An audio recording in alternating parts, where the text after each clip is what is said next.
All right, second question I've got here. The Bible is full of contradictions, is a phrase that gets thrown around a lot. How do you understand biblical contradictions as a scholar, and how do you understand them as a professing Christian? Thank you. The way I see things is, of course, a contradiction is not necessarily a bad thing. The way Dickens begins The Tale of Two Cities, it was the best of times, it was the worst of times, at which point you might close the book, but you might struggle on for a few more pages. But the point is that simply using code which is opposite, saying, for instance, someone asked me a question, do you believe this? And I say yes and no. Of course my yes is a qualified yes and my no is a qualified no, but I've packaged them as a formal contradiction. Now sometimes Bible writers will actually use contradictions quite deliberately. John's Gospel has its famous passage, for God so loved the world. John's Epistle has a passage that says, do not love the world. If anyone loves the world, the love of the Father isn't in him. In other words, telling you not to love the world. But of course you have to think a little bit further about what it means by world and what it means by love. And John's Gospel is actually full of these sorts of things, where it says, the Son didn't come into the world to judge it, and in another place it will say, for judgment I came into the world. And they're in the same Gospel, sitting alongside each other. You can find in 1 Samuel chapter 15, where it will say that God does not change his mind, and he's not like a man to change his mind, and yet he does change his mind. And it's all there in the same passage. You could find in 2 Kings 17 a passage where it talks about they worship God and they didn't worship God and they did worship God. So in other words, you've got A, B, A in both of those two Old Testament passages that I mentioned, where you have a statement contradicting the two statements either side, and I think these are things deliberately put in by the authors. Now there, I think, one of the things that makes us use contradiction less often is that since Aristotle and the tendency to use technical vocabulary is we like to use one term with one sense, and we don't like the idea of using one term with multiple senses. That means that ancient authors weren't constrained in that same way. Now, people might be prepared to accept when they read John's Gospel that John actually has an overall intention when he uses these contradictions. In other words, he's making you think a little bit further. What happens, though, when they find one thing in one writer and another thing in another writer, they always say, well, there's no way I can fit those together. Now, the way I would understand things is that things are written in the Bible such that there are different authors at a human level, but a single author at the divine level. I can't prove that, but it seems to me a rational thing. And so I don't find the sort of contradictions in the Bible which are utterly irreconcilable at any level. In other words, I don't find in the Bible something that says Jesus was born in Egypt and Jesus was born in Judea. Those sorts of things that would be very hard to imagine. Sort of ambulance service, you would need to sort of fulfill that. A couple of things like that would be quite difficult. So what I don't find are those sorts of things.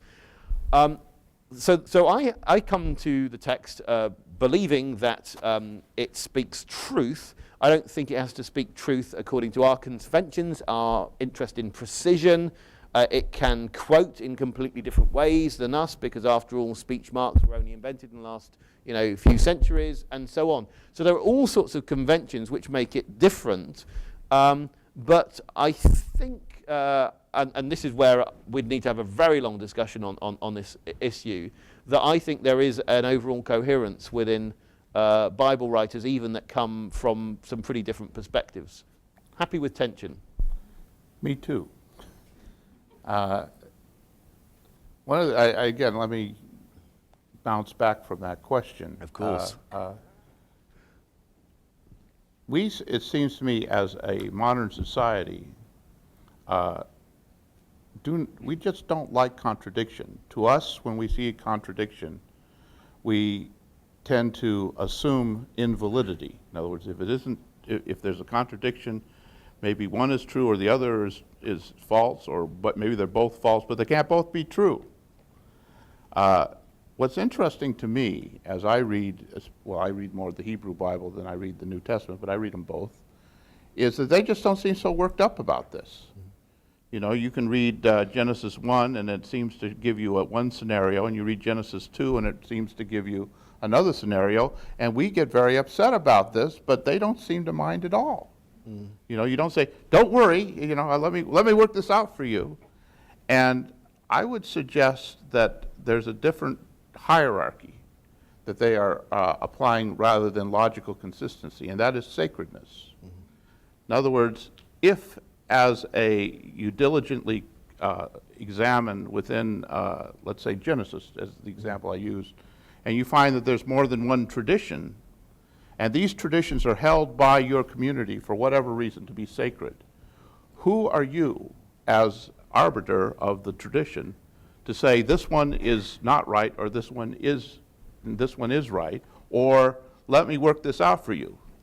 It wasn't worked out for you, because if it were worked out for you, it wouldn't be, these things are sacred. They tend to be untouchable. I would even take the extreme. Let's suppose that you used, if there was a gospel, it doesn't, but let's say there was a gospel that said Jesus was born in Judea, and another one says, and you read somewhere else that said Jesus was born in Egypt.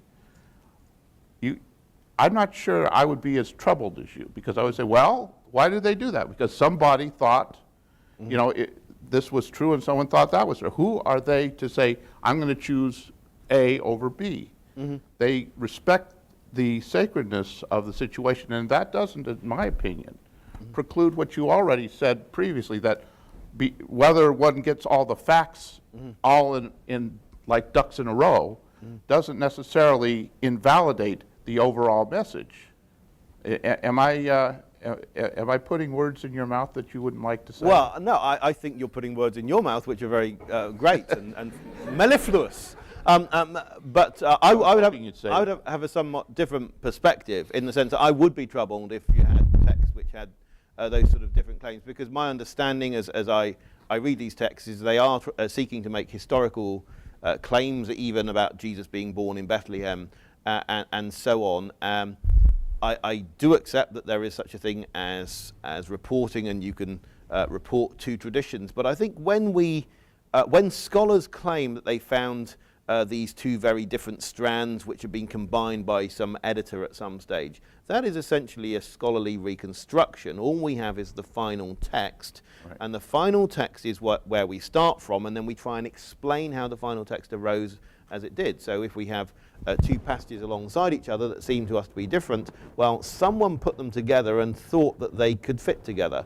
And so I want to understand that someone's mind, and I think a lot of very intelligent people can waste a lot of effort dealing with hypothetical sources, and I'm not sure that's a very fruitful thing, and that's why I like your work, because you actually deal with extant things, tablets and so on, and take photos of them, and they're real. For more information about the Veritas Forum, including additional recordings and a calendar of upcoming events, please visit our website at veritas.org.